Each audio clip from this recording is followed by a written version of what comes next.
मुझे शर्म आती कि हमारे देश में एक ऐसा मुख्यमंत्री भी जो ऐसी भाषा बोल रहा है जो संविधान की मियाँ कोई जाति नहीं, कोई धर्म नहीं।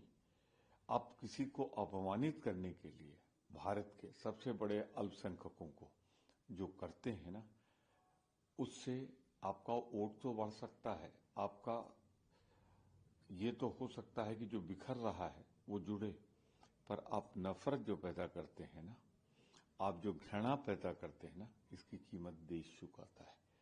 मैं कहना चाहूंगा हेमंत बिस्वा शर्मा का बयान घटिया, सतही और हर तरह से कंडम किए जाने योग्य है। केस में बेइज्जत बरी हुए सपा नेता और अखिलेश यादव ने अपने ट्विटर पे ट्वीट किया है कि कहा है कि भेदकारी भाजपा के पास क्या ऐसा कोई बुलडोजर है जो लोगों के टूटे घर को वापस बना दे। जिस समय ये कांड हुआ था सबको लग रहा था कि एक उनके एम्प्लॉई ने, जो सपा के नेता हैं, उसका कुछ संबंध बलपूर्वक धोखे से या सहमत से रहा हो उस महिला के साथ, उस लड़की के साथ, उसके साथ घोर जाती हुई, उस लड़की के साथ घृणा फैलाई गई, उस लड़की के साथ जो कुछ भी हुआ उसकी कठोरतम शब्दों में निंदा करते हैं। लेकिन कौन भरपाई करेगा उस समय जिस सपा नेता की झूठा फंसाया गया। आज अदालत ने सब साफ कर दिया है। जो जनता की भावना थी वही साफ अदालत ने भी कह दी कि ये झूठा फंसाया जा रहा है, क्योंकि वो एक खास संप्रदाय के, खास धर्म के, उसका फायदा तो उठा लिया अपने चुनाव में। लेकिन क्या क्षमा याचना करेगी वहां की पुलिस, नेतागण जिन्होंने बयान दिए थे? मैं इतना कहना चाहता हूं, एक बहुत ही गलत कार्य हुआ था जो जाति और धर्म के आधार पर झूठे फंसाने की कोशिश थी। यूजीसी के नए नियमों पर सुप्रीम कोर्ट ने रोक लगा दी है, कैसे देख रहे हैं?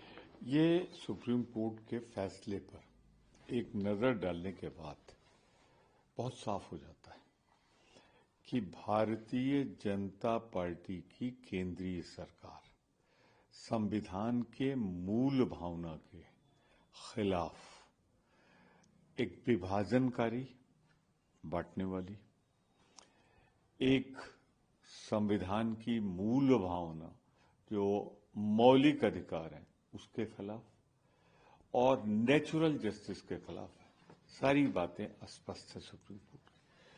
तो निश्चित रूप से ये एक ऐसा जन्नाटेदार तमाचा है भारतीय जनता पार्टी की एक साजिश के खिलाफ, षड्यंत्र के खिलाफ, कि वो चाहते थे समाज में लोग आपस में लड़ें जाति धर्म के आधार पर, और वो अपनी असफलताओं से जनता का ध्यान हटा सके। महंगाई, बेरोजगारी, विदेश नीति, हर मोर्चे पर पिटी हुई भाजपा सरकार समाज को, जो उसकी जिम्मेदारी थी एक रखना, समाज को बांटने की कोशिश कर रही थी।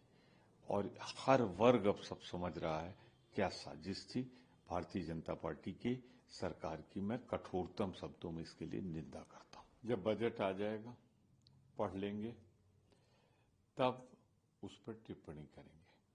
पर मोदी जी, आप मुझे बताएंगे कि अगर वैश्विक हालात अच्छे हैं भारत की अर्थव्यवस्था के लिए, तो ये डॉलर के मुकाबले भारत का रुपया गिरकर 92 रुपए के बराबर पहुंच गया है।